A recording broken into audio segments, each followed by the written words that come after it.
Hello students, welcome to Concept Factory. और आज की इस वीडियो में हम लोग एसएससी क्लास 10th का साइंस 1 का चैप्टर नंबर 2 का जो पीरियोडिक क्लासिफिकेशन ऑफ एलिमेंट है उस चैप्टर का सेकंड लेक्चर स्टार्ट करने वाले हैं, जो कि हमारा न्यूलैंड लॉ ऑफ एक्टिव्स। अच्छा, पिछले वीडियो में हमने ड्रोबेनियर ट्राइड्स के बारे में पढ़ा था।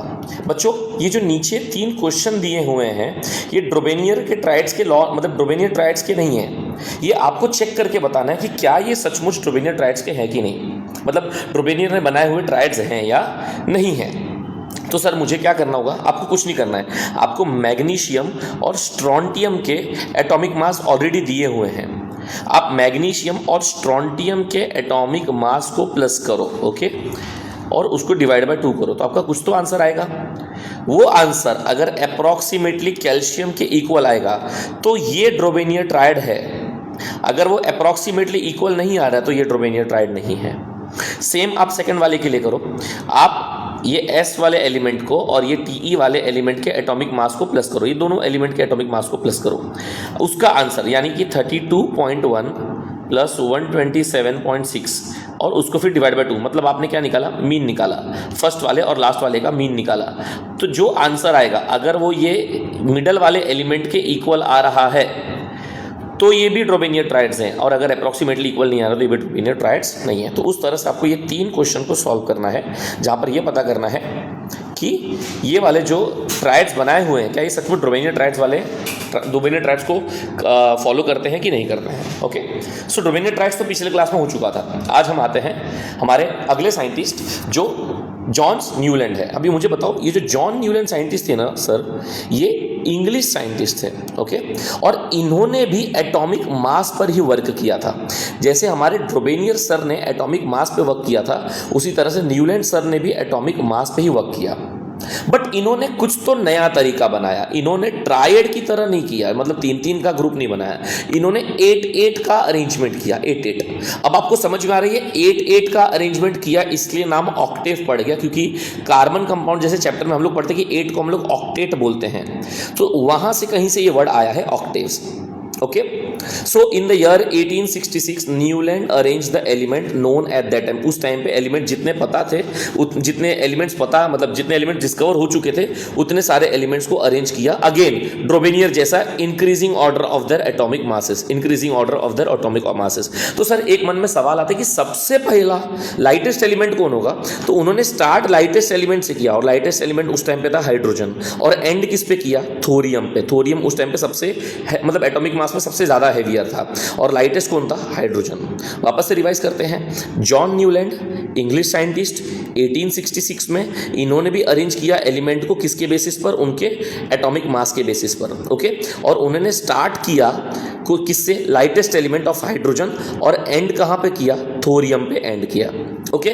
अब अरेंज करने के बाद उन्होंने देखा कि हर 8 एलिमेंट, एवरी 8 एलिमेंट, हर 8वां एलिमेंट का जो केमिकल प्रॉपर्टी है वो उससे मतलब उसके पहले वाले से मैच कर रहा है। मतलब अगर मैं फर्स्ट एलिमेंट कुछ तो रखूं और उसके बाद एलिमेंट्स को अरेंज करूं, तो जो 8वां एलिमेंट आएगा ना, 8वां एलिमेंट और फर्स्ट एलिमेंट का केमिकल प्रॉपर्टी क्या करेगा? मैच करेगा। मैच करेगा मतलब लगभग थोड़ी उनकी जो प्रॉपर्टीज हैं वो थोड़ी सिमिलर रहेंगे, ओके। सो ये लिखना, ये पॉइंट लिखना बहुत इंपॉर्टेंट है कि he found that every 8 element had properties similar to those of the first. मतलब हर 8 एलिमेंट का जो भी प्रॉपर्टी रहेगा वो सिमिलर रहेगा किससे? फर्स्ट वाले से सिमिलर रहेगा। अब एग्जांपल यहां पर दिया हुआ है, मैं एग्जांपल पे ना आते हुए सीधा वो टेबल पर लेकर चला हूं जो न्यूलैंड सर ने बनाया था। यहां पे देखो हाइड्रोजन का, हाइड्रोजन से 8 एलिमेंट कौन होगा? 1 2 3 4 5 6 7 8। तो हाइड्रोजन और फ्लोरीन का थोड़ा थोड़ा प्रॉपर्टी मैच करेगा, ऐसा ये कहने की कोशिश कर रहे हैं। अब यहां पे देखो लिथियम, लिथियम से काउंट करते हैं 1 2 3 4 5 6 7 8। वापस से इधर आ गए, वापस इधर आ गए। सो आप देखो कि लिथियम का और सोडियम का प्रॉपर्टी थोड़ा बहुत मैच करेगा। तो बेरिलियम का प्रॉपर्टी किसके साथ मैच करेगा? उसके 8 एलिमेंट, और उसका 8 एलिमेंट उसी के नीचे है मैग्नीशियम। देखो ये क्लासिफिकेशन की शुरुआत तो हो गई थी, बट क्लासीफाई नहीं कर पाए क्योंकि ये भी एटॉमिक मास पे कर रहे थे, और एटॉमिक मास उतना प्रिसाइज नहीं होता था उस टाइम पे, पता चल पाता था। इनमें भी कुछ लिमिटेशन थी, तभी ना ये फेल हुए। फेल होने के लिए कुछ तो रीज़न होगा ना, और फेल होने का, फेल में मैं बोल सकता हूँ कि इनकी थियरी आगे नहीं बढ़ पाई या सारे एलिमेंट उस प्रॉपर्टी में नहीं बैठ पाए, उस क्राइटेरिया में नहीं बैठ पाए जिसमें बिठाना चाहते थे। ओके, इन्होंने इस सारे एलिमेंट को एक म्यूजिकल नोट दिया था। क्या दिया था? Musical note. जैसे हम पढ़ते ना सा रे ग म प ध नी और वापस से सा पे आते हैं, तो मतलब पहला वाला भी सा है और आठवां वाला भी सा है, मतलब इन दोनों की प्रॉपर्टी मैच करेगी। इंग्लिश में वो क्या होता है? डो रे मी फा सो ला ती। ओके, सो वापस से डो पे आएंगे तो डो के अंदर आने वाले सभी एलिमेंट की प्रॉपर्टी मैच करेगी। ऐसा न्यूलैंड सर का विजन था, या न्यूलैंड सर ने ऐसे ही क्लासीफाई किया था। बट प्रॉब्लम बहुत सारी थी, बहुत सारी नहीं, फिर भी 3 एक प्रॉब्लम मैं बता सकता हूं आपको।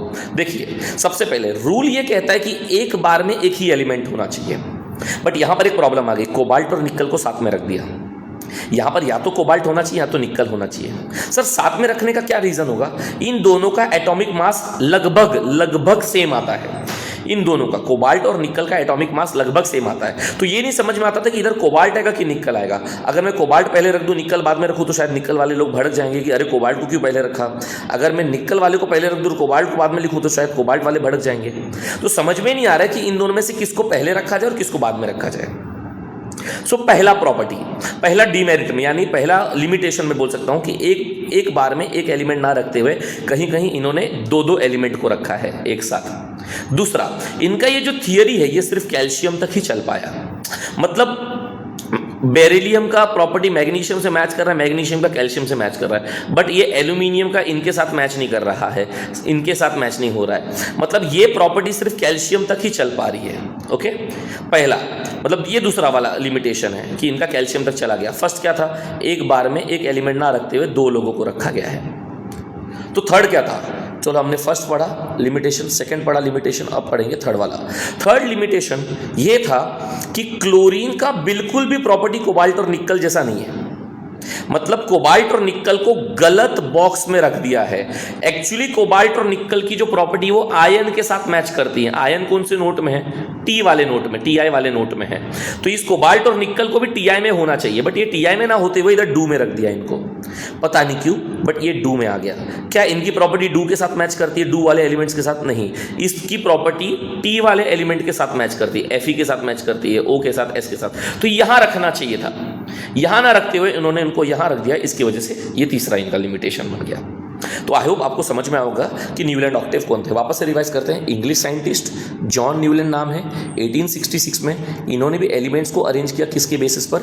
एटॉमिक मास के बेसिस पर। इन्होंने सबसे लाइटेस्ट एलिमेंट स्टार्ट किया जिसका नाम, लाइटेस्ट एलिमेंट को सबसे पकड़ा जिसका नाम था हाइड्रोजन, और एंड कहां पे किया? थोरियम पे किया। ओके, और इन्होंने एलिमेंट को अरेंज किया इस तरह से कि he found that every 8th element had property similar to those of the first. हर 8वें एलिमेंट की प्रॉपर्टी उससे फर्स्ट वाले एलिमेंट से मैच करेगी। और ये रहा उनका ये टेबल। इस टेबल में उन्होंने उसको म्यूजिकल अरेंजमेंट दिया था। ओके, ऑल्सो यहाँ पे देखो, Newland compare the similarity octaves in music के साथ उसको कंपेयर किया, और उस सिमिलैरिटी को इन्होंने ऑब्जर्व करके क्या बोला? इस लॉ का नाम क्या रखा गया था? Law of Octave. अब यहाँ पर हाइड्रोजन है तो यहाँ से काउंट करेंगे तो 1 2 3 4 5 6 7, मतलब 1 से चालू करेंगे तो ये 8th एलिमेंट पे आएंगे। ओके, 1 2 3 4 5 6 7, और यस ये 8th वाला एलिमेंट आ रहा है। उसी तरह से सोडियम का पोटेशियम के साथ मैच करने लगा, बट लिमिटेशन भी थी। लिमिटेशन नंबर 1 कि कैल्शियम तक ही एप्लीकेबल है। लिमिटेशन नंबर 2, एक बॉक्स में एक होना चाहिए, बट एक बॉक्स में यहाँ पे 2 एलिमेंट को रख दिया। लिमिटेशन नंबर 3, कोबाल्ट और निकल की प्रॉपर्टी डू वाले एलिमेंट से मैच ही नहीं करती। कोबाल्ट निकल की प्रॉपर्टी टी वाले एलिमेंट से मैच करती है, टी में रखे हुए एलिमेंट के साथ। तो कोबाल्ट और निकल एक तो साथ में नहीं होने चाहिए, साथ में है तो भी गलत बॉक्स में रख दिया गया है, उनको टी वाले बॉक्स में होना चाहिए, डू वाले बॉक्स में नहीं होना चाहिए। सर ये सारी बातें कहाँ लिखी हैं? ये सारी बातें नीचे लिखी हुई हैं। Many limitations were found in Newland octave. This law, पहला वाला, ये पहला लिमिटेशन है। This law was found to be applicable only up to calcium. सिर्फ कहां तक ये होगा? कैल्शियम तक होगा। दूसरा, Newland fitted all the elements known in the table of 7 into 8, that is 56 element, 56 boxes. Newland place 2 element each in some boxes. याद है? ये देखो यहां पर 2 एलिमेंट को रख दिया एक ही बॉक्स के अंदर। Okay, for example cobalt and निकल, और ये सीरियम और लेंथियम, इनको भी साथ में रख दिया गया। Also he placed some element with different properties under same note in octet. For example Newland place the metal cobalt and nickel under do note. Cobalt और निकल को कहाँ रख दिया? डू नोट में रख दिया है, अलॉन्ग विद द हेलोजिन। अरे ये जो सारे एलिमेंट उसको हेलोजिन ग्रुप बोलते हैं। क्या बोलते हैं? हेलोजिन। आपको आगे पता चलेगा, बस ये समझो कि हाइड्रोजन, फ्लोरीन, ये सब हेलोजिन ग्रुप है। ओके, हाइड्रोजन तो नहीं, बट ये फ्लोरीन और क्लोरीन ये हेलोजिन ग्रुप है। फ्लोरीन, क्लोरीन, ब्रोमीन, ये तीनों भी हेलोजिन एलिमेंट्स हैं, बट ये हेलोजिन एलिमेंट नहीं है। तो कोबाल्ट और निकल को इन्होंने कौन से नोट में रख दिया? डू नोट में। किसके साथ? हेलोजिन के साथ। लेकिन कोबाल्ट और निकल की प्रॉपर्टी जो है वो Fe के साथ आती है। मतलब कोबाल्ट और निकल की जो प्रॉपर्टी वो किसके साथ मैच करती है? Fe के साथ। तो कोबाल्ट और निकल को होना क्या चाहिए था? Fe वाले बॉक्स में होना चाहिए था, बट रख दिया दूसरे बॉक्स में। Okay, also Newland octave did not have provision to accommodate newly discovered element. जैसे से अभी ये इन्होंने समझो एक जितने एलिमेंट थे, जितने एलिमेंट उस टाइम पे डिस्कवर हुए थे, उतने एलिमेंट्स को तो अरेंज करने का ट्राई किया था, उसमें भी वो थोड़ा बहुत फेल हो गए। आगे आज के ज़माने में 118 एलिमेंट हो गए ना, तो उसके बाद कुछ ना कुछ एलिमेंट का तो डिस्कवर हुआ होगा जितना इन्होंने अरेंज किया है।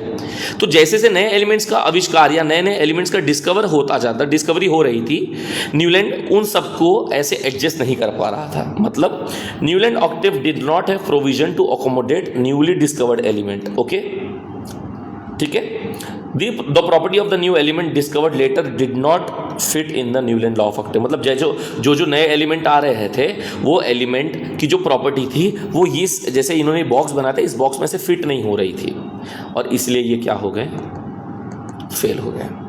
तो कोई तो होगा ना जिसने सर मतलब बहुत अच्छा या बहुत कुछ अच्छा काम, मतलब ऐसा नहीं कि इन्होंने अच्छा काम नहीं किया, बट कोई तो होगा साइंटिस्ट जिसने बहुत ही एक तगड़ा काम किया था उस जमाने में, और वो साइंटिस्ट थे हमारे Mendeleev sir. Okay, Mendeleev sir के बारे में जानना है तो नेक्स्ट वीडियो में देखेंगे, क्योंकि हमने जैसा बताया था आपको कि एक वीडियो में एक साइंटिस्ट के बारे में पढ़ेंगे ताकि पढ़ने में और समझने में आसानी रहे। सो नेक्स्ट वीडियो में हम लोग मेंडेलीव सर के बारे में पढ़ेंगे। इनके 3 मेरिट्स हैं, याद रखना। इंट्रोडक्शन मैंने बताया था 3 मेरिट्स हैं और 4 डीमेरिट्स हैं। तो 3 मेरिट्स क्या थे और 4 डीमेरिट्स क्या थे, ये हम पढ़ेंगे नेक्स्ट लेक्चर में। इनका थोड़ा सा इंट्रोडक्शन लेंगे और 3 मेरिट्स क्या थे और 4 डीमेरिट्स क्या थे, इसके बारे में पढ़ेंगे।